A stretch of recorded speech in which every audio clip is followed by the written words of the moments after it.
Hi, I'm Calvin. And I'm Rowan. And what you need is the 12th episode of In the Zone.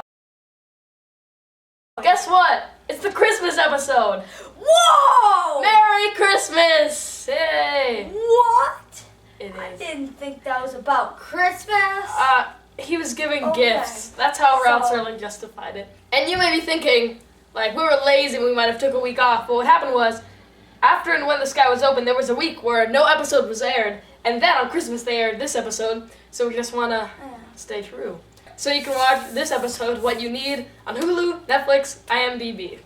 And, you know, what I need is to discuss the plot. So we start out, like, on the street at night, and there's some good music. And then it shows like a bar. a bunch of really weird shop names like Gilly's Green Room, I saw that one. and Smitty's. Oh yeah, Is the Smitty's. bar that he I goes think into? so. And so there's this guy sitting at the bar, and the bartender's like, "Hey, you haven't had a drink for an hour. We sell booze here, not space." And the guy's like, "Well, whatever. And why don't you take a flying jump at the moon?" He He's has a like little really briefcase. mean, and it says that he's like supposed to be really like mean, and his life is pointless. Yeah, Sterling is being really mean. It's like, he has led 36 pointless, failure-laden years. It's like, whoa, cool down. And so the old man walks into a bar and he goes up to this girl who wants magic, but he's like, "No, I know what you need. You need cleaning. Fluid." And so she takes and she's like, "What cleaning fluid?" And so the old man looks at the jerk, weird. His name's Fred Renard, and he's like, And then, like, every time the man goes up to someone, there's like creepy music it's like, that it's kind of hard to explain. That's why you have to watch the episode. That's why I have to see it. We can't give you the music, but we can describe it. So then after giving the mean guy a weird look, he goes up to Lefty, who's this guy. They call him Lefty. And the bartender is a total jerk. He's like, "Yeah, after he got out of the major leagues for having a sour arm, he's been come here 7 nights a week."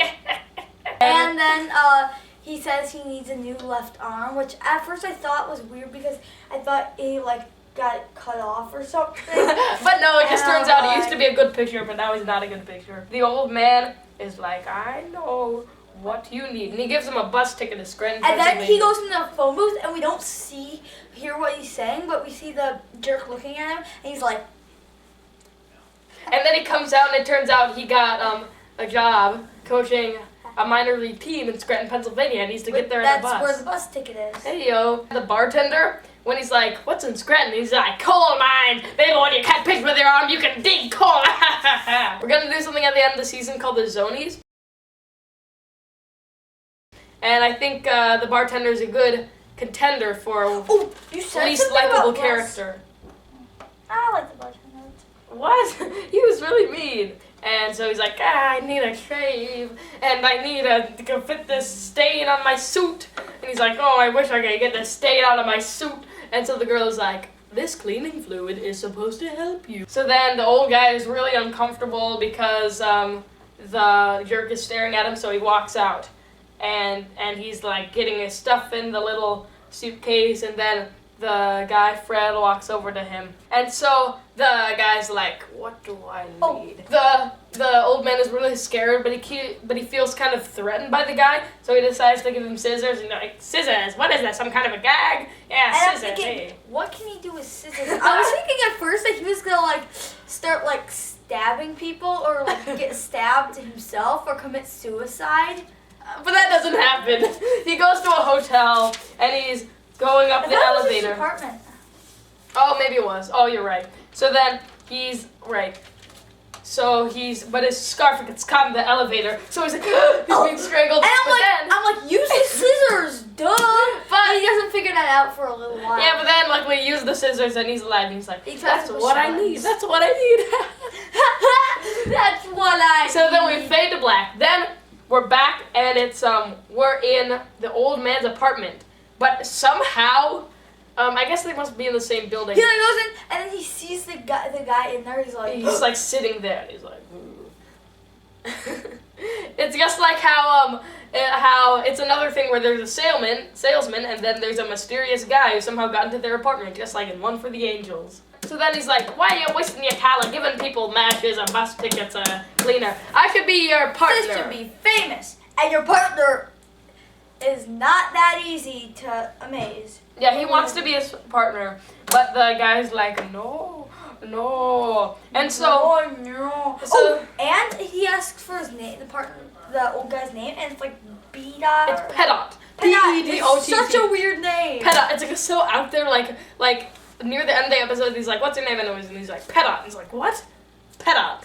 But anyways, he's like, forget that whole partner thing. What do I need? And so the old man reluctantly gives him a pen. And he's like, a pen? Is this some kind of a gag? And then it turns out it's like leaking. He's like, a leaky pen. I don't get It's this a part, gag. so it leaks on like a sports thing or something? Yeah, it leaks on like lists of horses that are going to be racing on the name of the horse. And he's like, oh, so this is the horse that's going to win. And one of the, and I actually read this in the Twilight Zone like book, but the names of the jockeys in the newspaper are like people that were working for the Twilight Zone. So one of them is Serling. Then he's like, yeah, I'm gonna bet all this money. Money. And then he leaves the guy's apartment, and the old man is really like regretful of like, oh, what did I do? He doesn't say that. He's just like, yeah, he does a lot of face acting. So then we're in Fred's hotel room, and he has all this money. He's like, Well, not a lot, but it's by his bed. And then I noticed that when he answers the door, because someone's at the door, the money falls off the bed. Some of it, like $2. Okay. So then this guy comes and he's like, this is the paper you asked for, and he's like, thanks. Now I can find out what's gonna win. And then he's like, ever heard of a tip? ever heard of it? And he's like, I'll give you a tip. Don't use matches. Or don't play with matches, and then he slams the door on him. So we can tell that he's really mean and he's angry with power and he wants more money. So he goes over like the sports section but the pen isn't leaking anymore, so he's all mad and he's like, I'm gonna get that old man. So then he goes down to the street. Magic pen. So then he's like, what do I need to the old man? And the old man is like, I don't want to give you any more stuff. He's like, I want you to keep giving me stuff every day, things that I need. And he's like, I can't give you these things. The old man, and he says, you need serenity, peace of mind, sense of humor, I patience. thought it was serenity, whatever. I think I don't know, maybe it was wrong because he's old sometimes, he's losing touch. So he takes these cues from the box, out of a cue box, Fred, and he's like, he's trying to figure out slippery why and leather, but whatever. Oh, I can walk someplace. I figured this out. I saw kick this coming. someone. I saw this coming right away. I knew he was gonna slip and fall, and that's exactly what happened. Yeah, what happens is, so the old man is over and he's like, because the guy's really trying to overanalyze, okay, so I'm gonna walk somewhere, I'm gonna kick someone in the face. And so the old man's like, and he's like, why I got to? So the guy runs after him because the old man's not helping him out. But then he like kind of slips, and then he's like, and then there's a car. And it happens so fast, it's like, it's cool. whoa. He gets hit by a car and he's dead. And so the old man is like, I saw in your eyes that first night at the bar, my death. See, that's what he was freaking out about. Is that He knew he was saw gonna kill his me. death. And the reason why he was not like initially giving him the cues is because he thought that he just felt so scared by him. But eventually he never gave him the cues. The guy just took him and he was like, he's not gonna be like, I'm gonna take these back. He's like, well, it's your fault, you're gonna die. So the old man's like, you were gonna kill me, so now you, Mr. Fred Renard, must die. And then he's like, hey, do you want to buy some stuff? And they're like, it's the scene of the crime or the death or whatever. Yeah, so and he's like, come out of their I know what you need. And then comb. And it's a bird. He's loony, that's what he is. Because the guy's really bad hair, so he gives him a comb, free of charge. So then they go down to the scene of crime, and the guy is like, hey, can I take your photo for the paper? And he's like, oh, I'll comb my hair. Oh. And then they take a picture, and then he's like, ooh. And then it's the end.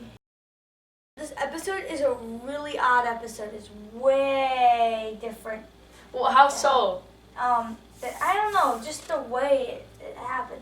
It just seems like a very different episode. What did you think? Was it good, bad? It was real good. Ooh, how a good? 9. A 9. 9. That's very good. I don't think I liked it as much as you did because I felt like it was pretty predictable and the story was pretty like normal. That's why it wasn't a 10. That's why I didn't give it a 10. I thought it was really good other than that. Right. I thought it was good too. I liked the pacing was really good. Like it didn't feel like too much time was spent in a certain So what thing. is your rating? It was really good. But I don't know. I think the story was a little too basic to give it too high of a rating. Oh, basic.